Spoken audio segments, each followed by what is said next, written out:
ये Android introduction से related next video है जिसमें हम बात करेंगे आज बेसिक एंड्रॉयड के बारे में। तो चलिए देखते हैं एंड्रॉयड होता क्या है, एंड्रॉयड किसको बोलते हैं।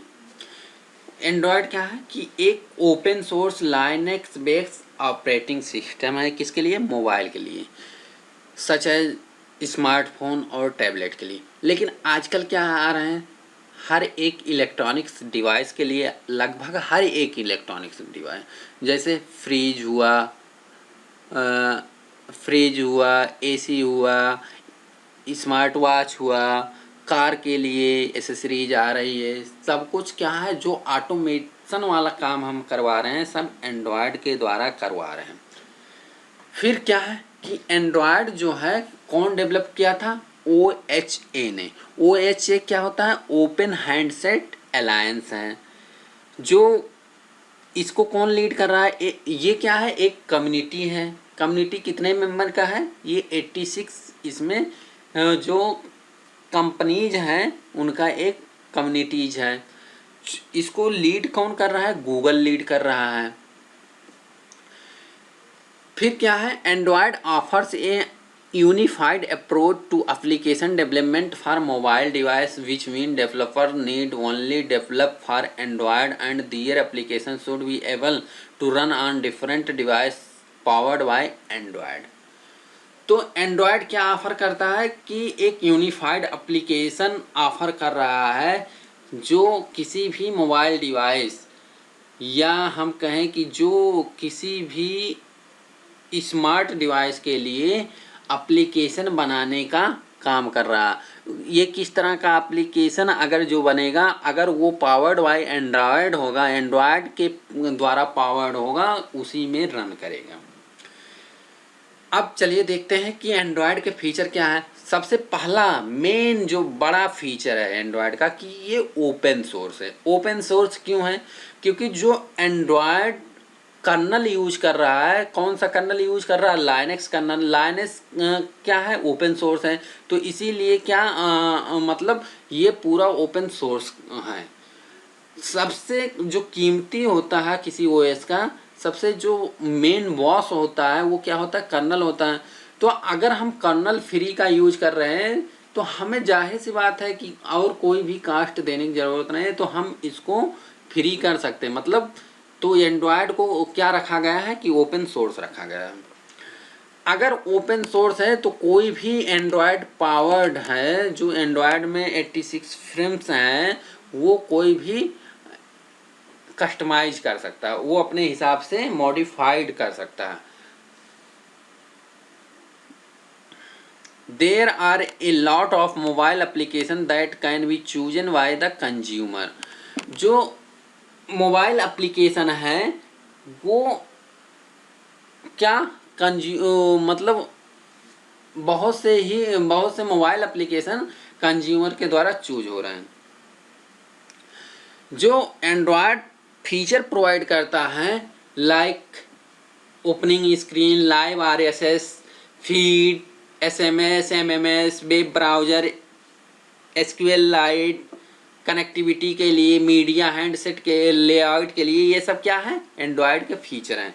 इन सब के बारे में हम आगे आने वाले वीडियो में डिस्कस करेंगे। अब देखते हैं कि अगर कोई एंड्रॉयड ऐप है, जो जैसे हम सी में प्रोग्राम पढ़ते हैं और जावा में प्रोग्राम पढ़ते हैं, उसी तरह हम एंड्रॉयड का ऐप बनाते हैं, जिसको बोलते हैं एप्लीकेशन। तो एंड्रॉयड का ऐप किस तरह से वर्क करता है उसके बारे में देखते हैं। अगर कोई सिंपल जो मशीन लैंग्वेज में कोड लिखा होता है, वो डायरेक्ट क्या होता है कि वो हमारे माइक्रो प्रोसेसर पे रन करता है, जिसको हम क्या बोलते हैं? प्रोसेसर पे वो डायरेक्टली रन होता है।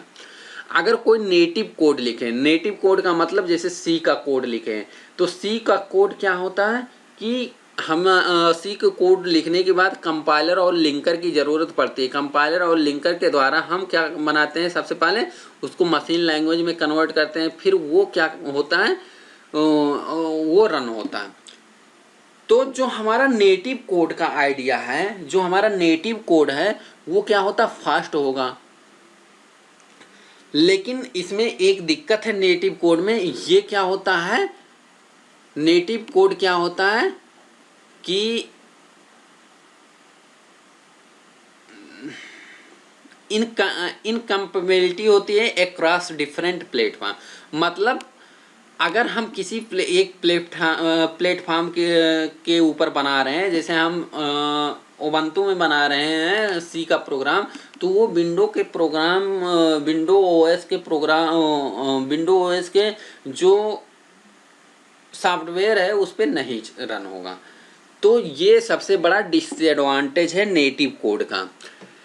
नेटिव कोड के इस डिसएडवांटेज को याद रखते हुए उसके बाद कॉन्सेप्ट आया वर्चुअल मशीन का कॉन्सेप्ट। वर्चुअल मशीन का जो कॉन्सेप्ट है वो किसकी मतलब इस वाले लिमिटेशन को कम कर रहा है, इनकैपेबिलिटी अक्रॉस डिफरेंट प्लेटफॉर्म वाली इनकैपेबिलिटी को क्या कर रहा है, लिमिटेशन को क्या कर रहा है, ओवरकम कर रहा है। जैसे सबसे अच्छा एग्जाम्पल वर्चुअल मशीन का JVM है। JVM कहाँ यूज होता है, जावा वाले प्रोग्राम में यूज होता है।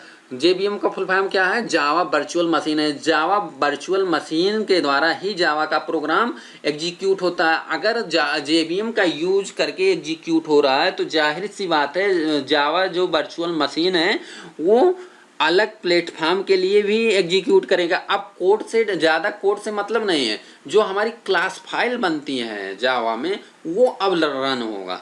तो इस प्रकार से जावा क्या होता है कि क्रॉस प्लेटफॉर्म होता है, लेकिन जो नेटिव कोड होता है जैसे सी हुआ वो क्या होता, क्रॉस प्लेटफॉर्म लैंग्वेज नहीं है। तो JVM क्या होता है, इंडिपेंडेंट होता है ऑपरेटिंग सिस्टम के लिए।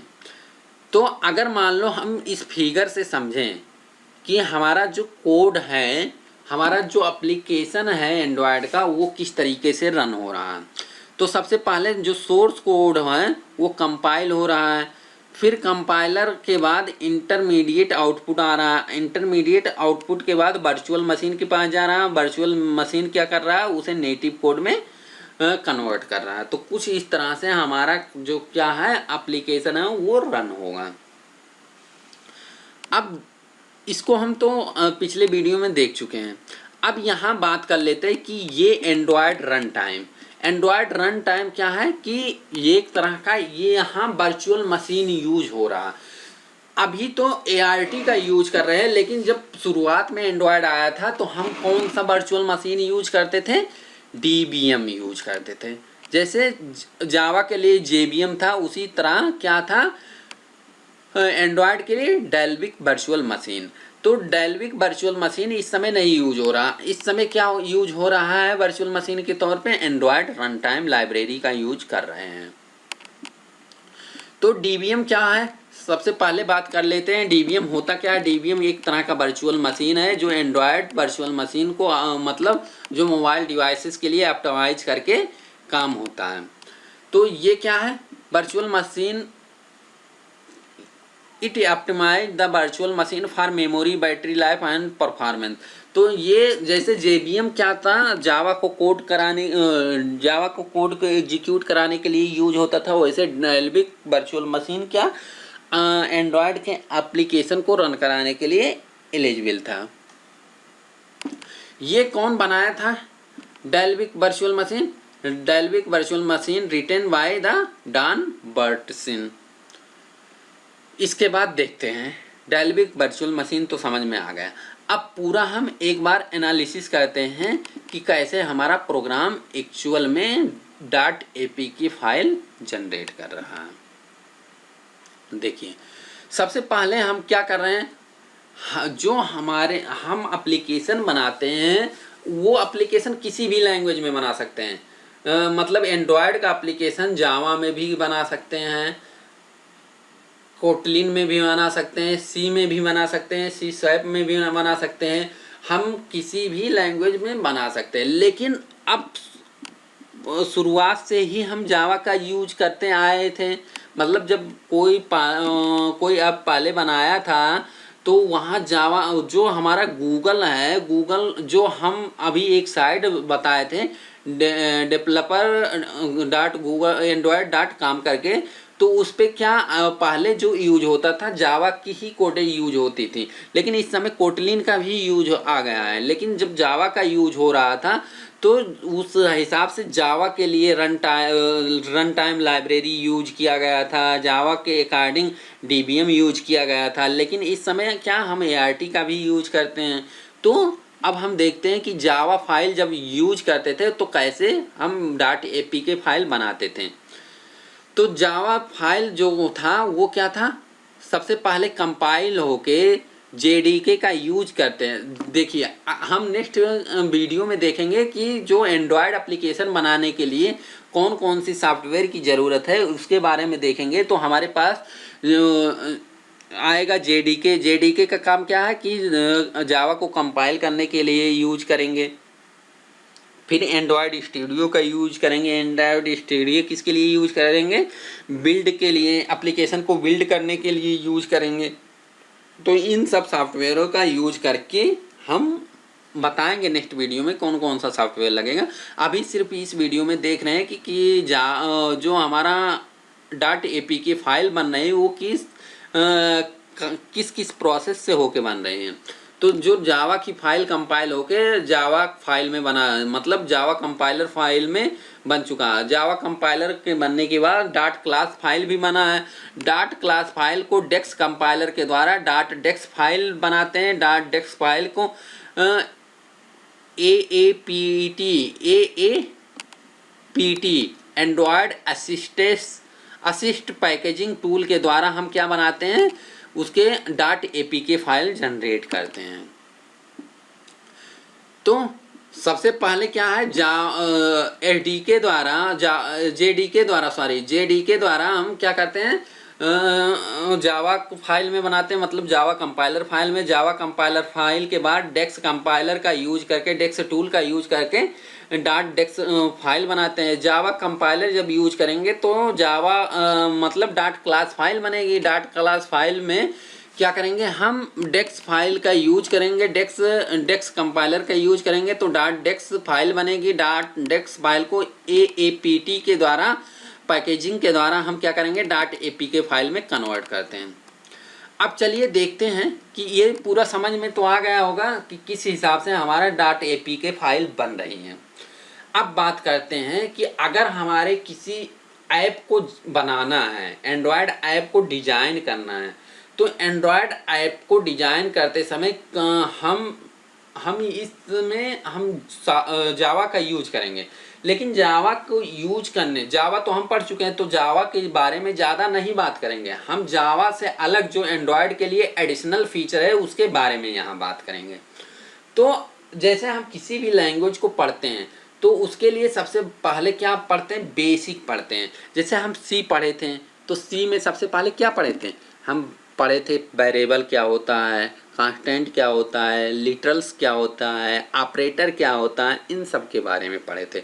डायरेक्ट हम मतलब सी के प्रोग्राम करना तो शुरू नहीं कर दिए थे, जो अलग अलग कीवर्ड आए थे उनके बारे में पढ़ना शुरू किए थे। तो उसी तरह हम यहाँ पढ़ेंगे एंड्रॉयड स्टूडियो के बारे में। तो एंड्रॉयड स्टूडियो के बारे में जब पढ़ेंगे तो उसमें जो जो टर्मिनोलॉजी यूज हो रहा है, जो जो मतलब कह सकते हैं बेसिक यूज हो रहा है, जो कोर बेसिक है, उसके बारे में सबसे पहले देख लेते हैं।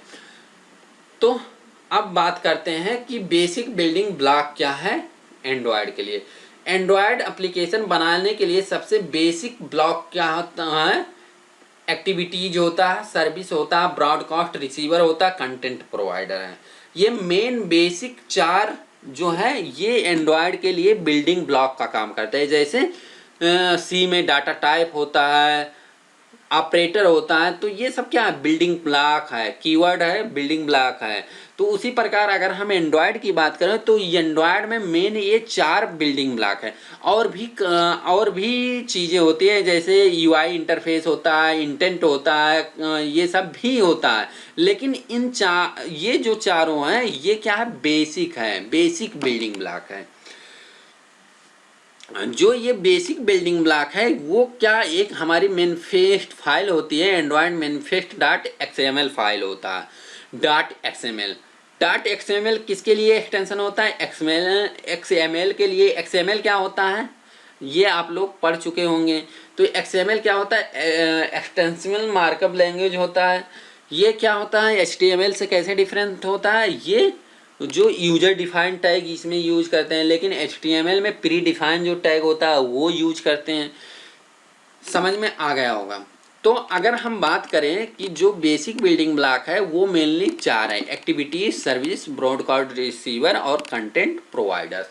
तो सबसे पहले बात करते हैं कि एक्टिविटीज क्या होती हैं। अगर हम इन जनरल बात करें कि एक्टिविटीज क्या होता है, एक सिंपल स्क्रीन होता है। जैसे मोबाइल को हम ओपन करते हैं, अगर हम पेटीएम को ओपन करें तो पेटीएम को ओपन करने पे पहला जो लुक आ रहा है, जो स्क्रीन आ रही है, वो एक एक्टिविटीज है। और अगर हम मोबाइल रिचार्ज पे क्लिक करते हैं, मोबाइल रिचार्ज पे क्लिक करने के बाद जो नेक्स्ट स्क्रीन ओपन हो रहा है वो नेक्स्ट एक्टिविटीज़ है। उसके बाद वहाँ कहीं क्लिक कर रहे हैं, उसके बाद कोई नेक्स्ट स्क्रीन आ रहा है तो वहाँ वो नेक्स्ट एक्टिविटीज़ है। तो एक्टिविटीज़ कहने का मतलब क्या है कि एक सिंगल स्क्रीन है, जो हमारे पास स्क्रीन दिख रहा है वो क्या है? एक्टिविटीज़ है।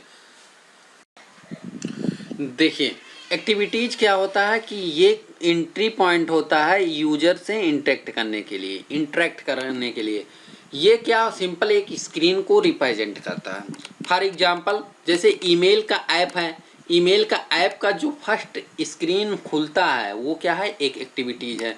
उस एक्टिविटीज को जैसे उस स्क्रीन पे एक कंपोज का ऑप्शन होता है। अगर कंपोज पे हम क्लिक करेंगे तो कंपोज के लिए अलग एक्टिविटीज ओपन होगी। मतलब एक्टिविटीज का सिंपल अगर कोई लेमैन में समझे तो क्या है? एक स्क्रीन है। रीडिंग के लिए क्लिक करते हैं तो किसी मैसेज पे क्लिक करते हैं, किसी ईमेल पे क्लिक करते हैं तो नया स्क्रीन खुलता है, तो ये वो एक एक्टिविटीज है।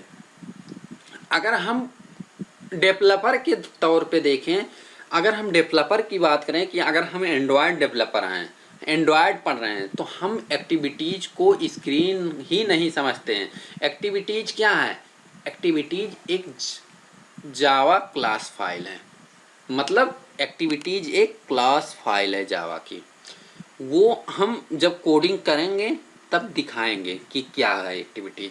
तो अगर कोई भी हमें स्क्रीन तैयार करना है तो सबसे पहले वो क्या होना चाहिए? एक्टिविटीज होना चाहिए। जैसे क्या है कि मेन एक्टिविटीज है वो एक्सटेंड कर रहा है एक्टिविटीज क्लास को। अगर एक्टिविटीज क्लास को एक्सटेंड कर रहा है तो ये जाहिर सी बात है जो ये मेन एक्टिविटीज क्लास होगा ये भी एक्टिविटीज क्लास का पार्ट होगा। अब बात करते सर्विस की। जो हमारा बैकग्राउंड काम हो रहा है, जो लंबे समय के लिए बैकग्राउंड में यूज होता है, उसको क्या बोलते हैं? सर्विस बोलते हैं। जैसे मान लो हम कोई काम कर रहे हैं कि और बैकग्राउंड में म्यूजिक चलता रहे, तो वो म्यूजिक क्या है? म्यूजिक मिनिमाइज करने पे भी म्यूजिक चल रहा है, तो वो हम सर्विस का यूज करके बनाते हैं। एक्टिविटीज का यूज वहाँ करते हैं जो हमें स्क्रीन पे दिखता है। अगर मिनिमाइज कर दे तो वो एक्टिविटीज मतलब वो काम होना बंद हो जाए। लेकिन सर्विस का काम क्या है कि सर्विस का काम है कि बैकग्राउंड में लॉन्ग टाइम तक ऑपरेशन चलता रहे, लॉन्ग रनिंग में ऑपरेशन होता रहे। तो आई होप समझ में आ गया होगा। जैसे क्या हुआ कि म्यूजिक वाला एग्जांपल है, म्यूजिक ऐप हम जब डिजाइन करते हैं तो सर्विस का यूज करके डिजाइन करते हैं कि अगर कोई मिनिमाइज भी कर देता है तो वो क्या होता है? नोटिफिकेशन मतलब नोटिफाई बार में आ जाता है कि हमारा म्यूजिक चल रहा है और हमें सुनाई भी पड़ता है। तो अगर इस तरह से हमें जहाँ यूज करना है वहाँ हम सर्विसेज का यूज करते हैं। तो अगर कोई भी सर्विस क्लास हम बनाना चाहते हैं तो सबसे पहले उस सर्विस को एक्सटेंड करना पड़ता है। मतलब कोई एक बना बनाया सर्विस है, उसको अगर हम अपने माई सर्विस वाले क्लास में एक्सटेंड कर लेंगे तो हमारा माई सर्विस क्लास भी क्या हो जाएगा? सर्विस क्लास हो जाएगा। अब हम बात करते हैं ब्रॉडकास्ट रिसीवर के बारे में।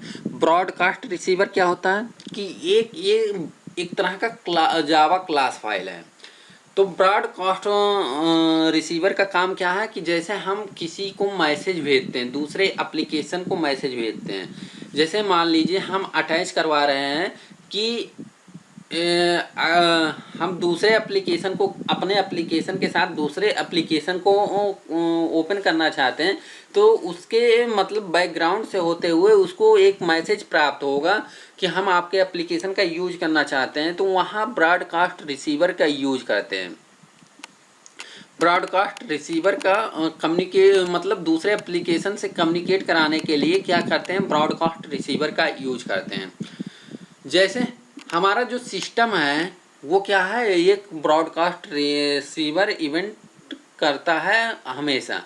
जैसे बात करते हैं एसएमएस कोई आया अगर, और एक कोई कॉल आया और हमारी बैटरी लो हो चुकी है, तो हमारी बैटरी क्या होगा कि एसएमएस आएगा तब भी बताएगा कि बैटरी लो है, कॉल आएगा तब भी बताएगा बैटरी लो है। तो वो क्या करता है कि सिस्टम को बूटेड करता रहता है हमेशा, कि वो चलता रहता है कि हर एक ऐप को वो मैसेज पहुंचाता है कि बैटरी लो है, बैटरी लो है, आप काम नहीं कर सकते हैं। तो इस तरह का जहां हमें यूज करना पड़ता है वहां हम ब्रॉडकास्ट रिसीवर क्लास का यूज करते हैं। अगर हमें किसी ब्रॉडकास्ट रिसीवर क्लास को बनाना है तो एक बनाया ब्रॉडकास्ट रिसीवर क्लास होगा, उसको हम अपने किसी भी क्लास में एक्सटेंड कर लेंगे तो वो क्लास ब्रॉडकास्ट रिसीवर क्लास हो जाएगा।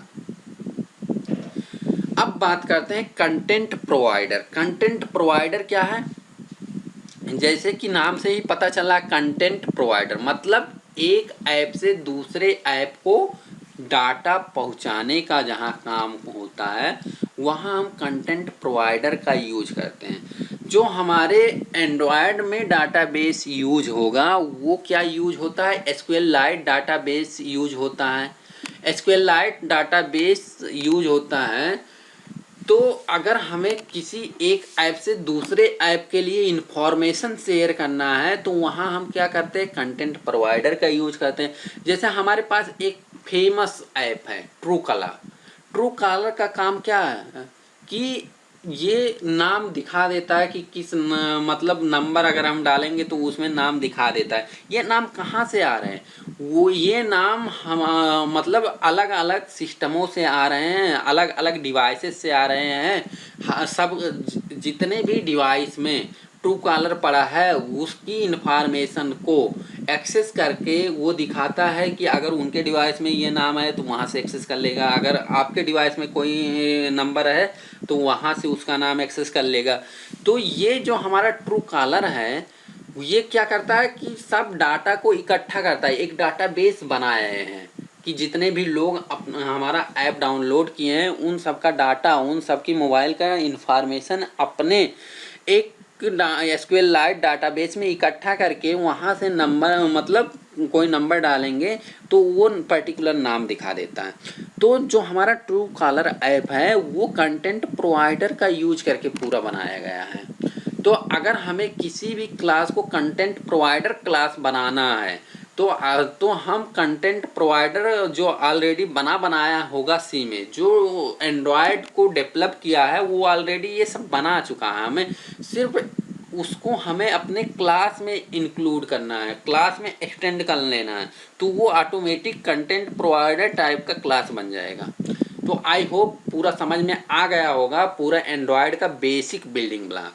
तो एंड्रॉयड में और भी आते हैं जैसे इंटेंट आते हैं, लेकिन वो इंटेंट बेसिक बिल्डिंग ब्लॉक नहीं है। तो अगर कोई बात कहे, कोई बात तो मतलब अगर एग्जाम में ही क्वेश्चन आ गया कि एंड्रॉयड के बेसिक बिल्डिंग ब्लॉक के बारे में संक्षिप्त में टिप्पणी लिखिए, तो यही सिर्फ चारों चीज़ लिखना है। क्या, activities, services, broadcast receiver, content provider, इन्हीं चारों के बारे में पूरा लिखना है।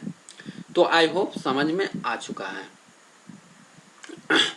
तो इस वीडियो को अब यहीं पे समाप्त करते हैं। वीडियो को समाप्त करने से पहले इस वीडियो में एक QTV पूछ लेते। QTV का मतलब क्वेश्चन ऑफ दिस वीडियो। तो इस वीडियो का QTV ये है कि एक्सटेंड जावा आप तो पढ़ चुके होंगे, जावा पढ़ चुके हैं, तो आप ये बताइए जो एक्सटेंड कीवर्ड यूज हो रहा है वो किसके लिए यूज होता है।